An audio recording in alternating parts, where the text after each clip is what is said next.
마태복음 21장 1절부터 11절까지 말씀입니다.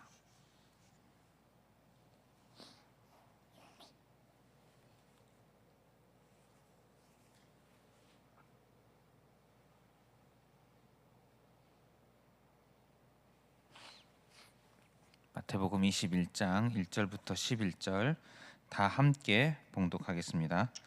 그들이 예루살렘에 가까이 가서 감람산 벳바게에 이르렀을 때에 예수께서 두 제자를 보내시며 이르시되 너희는 맞은편 마을로 가라. 그리하면 곧 매인 나귀와 나귀 새끼가 함께 있는 것을 보리니 풀어 내게로 끌고 오라. 만일 누가 무슨 말을 하거든 주가 쓰시겠다 하라. 그리하면 즉시 보내리라 하시니 이는 선지자를 통하여 하신 말씀을 이루려 하심이라. 일렀으되 시온 딸에게 이르기를 내 왕이 내게 임하나니 그는 겸손하여 나귀 곧 멍에 매는 짐승의 새끼를 탔도다 하라 하였느니라. 제자들이 가서 예수께서 명하신 대로 하여 나귀와 나귀 새끼를 끌고 와서 자기들의 겉옷을 그 위에 얹음에 예수께서 그 위에 타시니 무리의 대다수는 그들의 겉옷을 길에 펴고 다른 이들은 나뭇가지를 베어 길에 펴고 앞에서 가고 뒤에서 따르는 무리가 소리 높여 이르되 호산나 다윗의 자손이여 찬송하리로다. 주의 이름으로 오시는 이여 가장 높은 곳에서 호산나 하더라.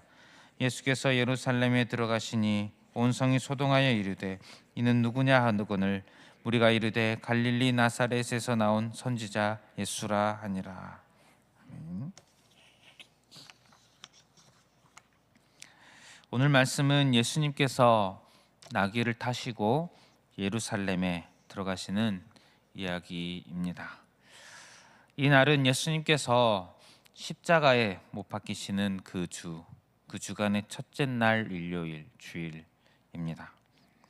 예수님은 예고하셨던 대로 고난받고 죽으시기 위하여 예루살렘에 가고 계십니다.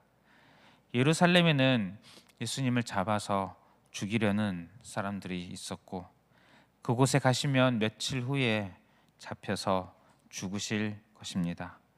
예수님은 그것을 아시고 예루살렘에 가고 계십니다.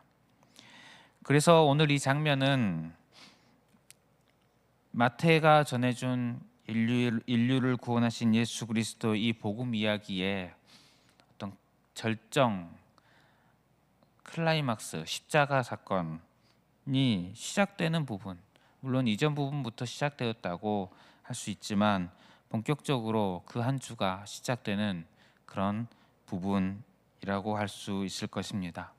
우리는 이날 이 장면을 기억하면서 지금도 종려주일로 지키고 있습니다. 예수님은 왜 나귀를 타고 가셨을까요? 예수님은 공생의 기간 동안 걸어 다니셨습니다. 성경에 모든 상황이 다 나와 있지는 않기 때문에 다 알 수는 없지만 성경에 나와 있는 상황들로만 봤을 때는 예수님께서 아마도 항상 걸어 다닌 것으로 보입니다. 평소대로라면 예루살렘에 가실 때 걸어서 들어가셨을 것입니다. 그런데 왜 나귀를 타셨을까요? 예수님께서 나귀를 타신 이유가 4절, 5절에 나옵니다.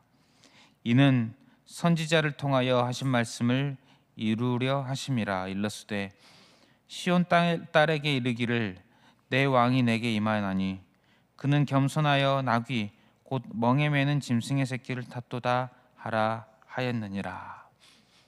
구약의 선지자의 예언입니다. 그 예언을 이루려 하시려고.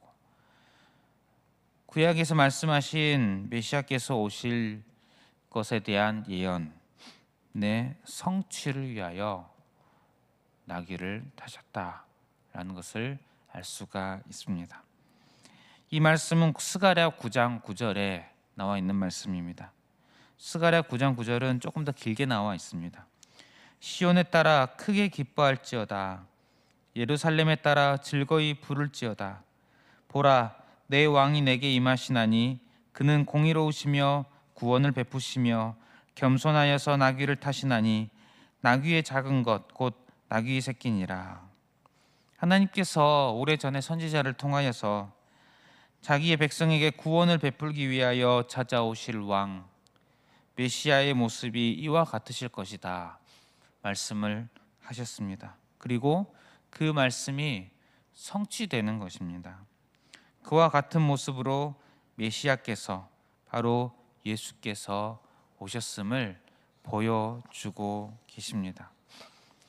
예수께서 이 구약의 선지자가 전한 말씀을 이루셨는데 그 이루신 스가랴 9장 9절의 말씀을 마태는 모두 다 그대로 말하진 않고 조금 집중해서 이야기를 합니다. 몇 가지만 집중해서 이야기를 합니다. 그 부분을 살펴보면 먼저 시온 딸에게 이르기를 내 왕이 내게 임하나니, 즉 예수님께서 시온의 왕, 시온은 이스라엘을 다른 식으로 표현하는 표현입니다. 즉 이스라엘의 왕이시다, 왕으로 오셨다라는 것을 이야기하고 있습니다. 예수님은 왕이십니다. 온 세상의 창조주이십니다. 온 세상의 왕이십니다. 그 왕께서 이 땅에 왕으로 오셨습니다. 예수님께서 탄생하신 이야기를 보면 마태복음 1장 21절에 그가 자기 백성을 그들의 죄에서 구원할 자이심이라. 자기의 백성을 그들의 죄에서 구원할 자, 즉 왕으로 오신 분이십니다. 구원하십니다. 왕으로 오셔서 자기의 백성들을 구원하실 그런 분으로 오셨다는 것입니다. 또 마태가 집중하는 부분은 겸손하신 왕이라는 것입니다. 그는 겸손하여 나귀 곧 멍에 매는 짐승의 새끼를 탓도다 하라 하였느니라. 예수님께서 나귀를 타심은 구약의 말씀을 이루시는 것이고 특별히 예수님께서 겸손하신 왕이시다라는 것을 보여주는 그런 장면입니다. 예수님은 겸손하십니다. 우리가 예수님의 겸손하심을 생각할 때에 예수님의 겸손하심은 특별히 예수님의 낮아지심으로 이해할 수가 있습니다.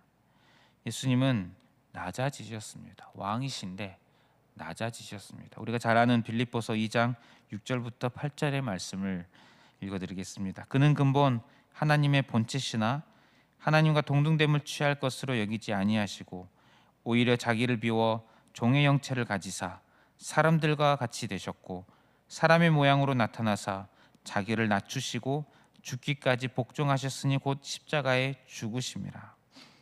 예수님은 낮아지셨습니다.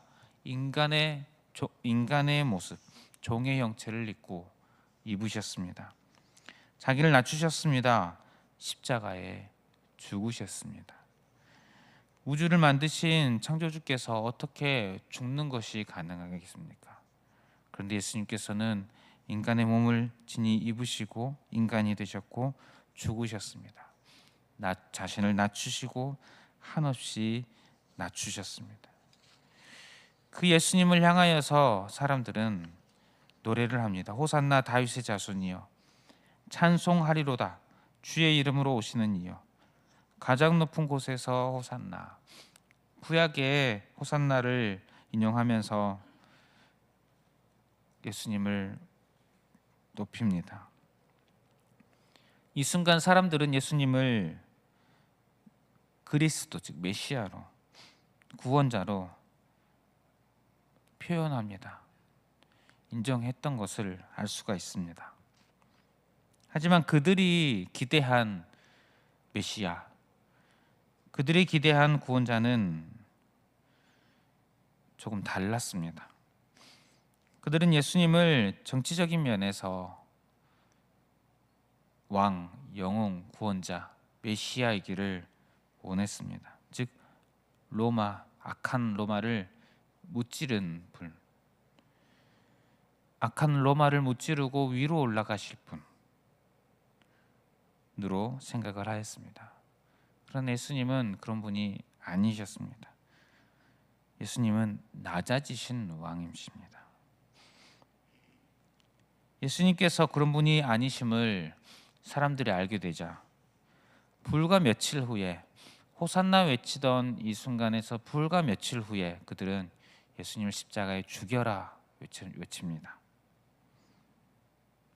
사람들은 예수님의 낮아지심을 이해하지 못했습니다. 그러나 그런 그들을 위해서 예수님은 십자가의 길을, 낮아지시는 길을 가셨습니다. 예수님의 낮아지심은 그런 자를 구원하심입니다. 예수님의 낮아지심은 그 모든 인류의 죄의 문제를 해결하심, 사망에서 생명으로 옮기심입니다. 사람들이 비록 그러했지만 예수님은 그들을 사랑하셨던 것입니다.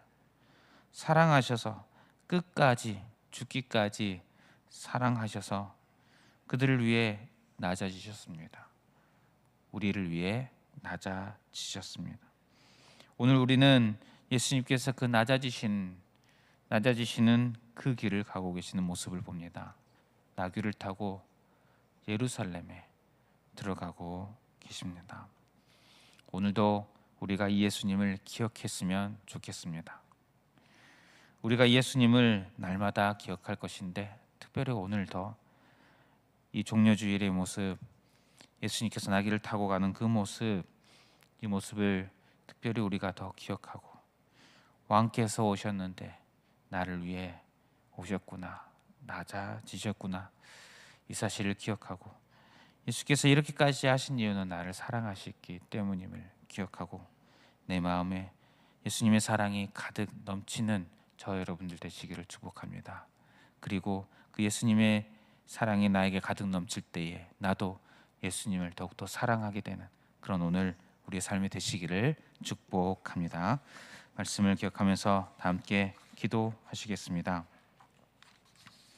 겸손하신 우리 왕 예수님을 더욱 사랑하게 하여 주시옵소서. 우리 이렇게 기도하시고 또 주어진 기도 제목들을 가지고 기도하시고 개인의 기도 제목으로 기도하시겠습니다.